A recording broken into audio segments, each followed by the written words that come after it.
Hey guys, how are you? Um, Another literature break for you this morning from the most amazing uh, Things Fall Apart by Chinua Achebe. And I'm just going to read a section near the beginning. Okay. The second day of the new year was the day of the great wrestling match between Okonkwo's village and their neighbors. It was difficult to say which the people enjoyed more, the feasting and fellowship of the first day, or the wrestling contest of the second. But there was one woman who had no doubt whatever in her mind. She was Okonkwo's second wife, Ekwifui, whom he nearly shot. There was no festival in all the seasons of the year which gave her as much pleasure as the wrestling match. Many years ago she was the village beauty. Okonkwo had won her heart by throwing the cat in the greatest contest within living memory. She did not marry him because he was too poor to pay her bride price.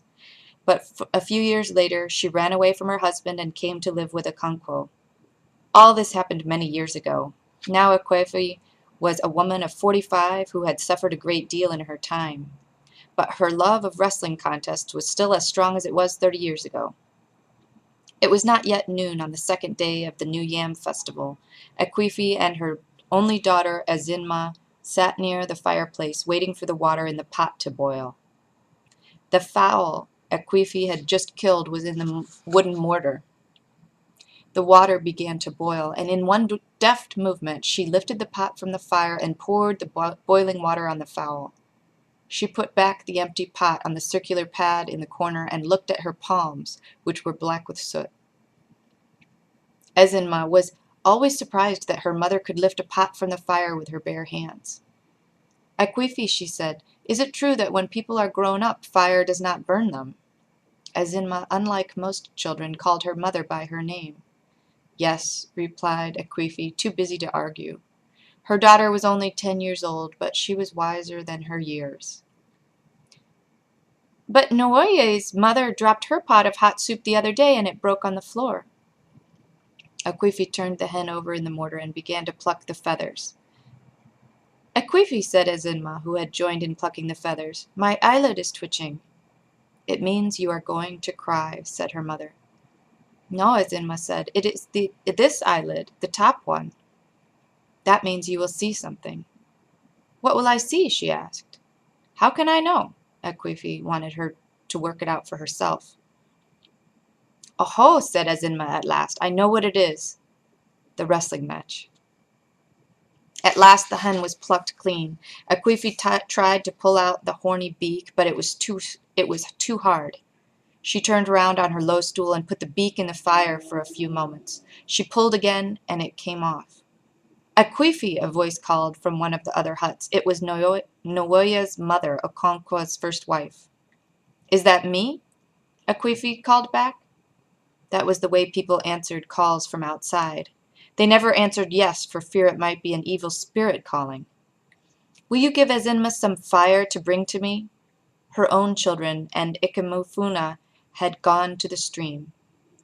Ekwifui put a few live coals in a piece of broken pot, and Ezinma carried it across the clean-swept compound to Noye's mother.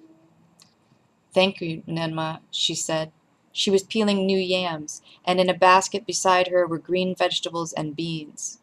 Let me make the fire for you, Ezinma offered. Thank you, Ezigbo, she said. She often called her Ezigbo, which means the good one. Ezinma went outside and brought some sticks from a huge bundle of firewood. She broke them into little pieces across the sole of her foot and began to build a fire, blowing it with her breath. You will blow your eyes out, said Noyama's mother, looking up from the yams she was peeling. Use the fan. She stood up and pulled out the fan, which was fastened into one of the rafters. As soon as she got up, the troublesome nanny goat, which had been dutifully eating yam peelings, dug her teeth into the real thing, scooped out 2 mouthfuls, and fled from the hut to chew the cud in the goat's shed. Noya's mother swore at her and settled down again to her peeling. Ezinma's fire was now sending up thick clouds of smoke. She went on fanning it until it burst into flames. Noya's mother thanked her, and she went back to her mother's hut. Just then the distant beating of drums began to reach them. It came from the direction of the Ulyo, the village playground. Every village had its own Ilya, which was as old as the village itself, and where all the great ceremonies and dances took place. The drums beat the unmistakable wrestling dance, quick, light, and gay, and it came floating on the wind.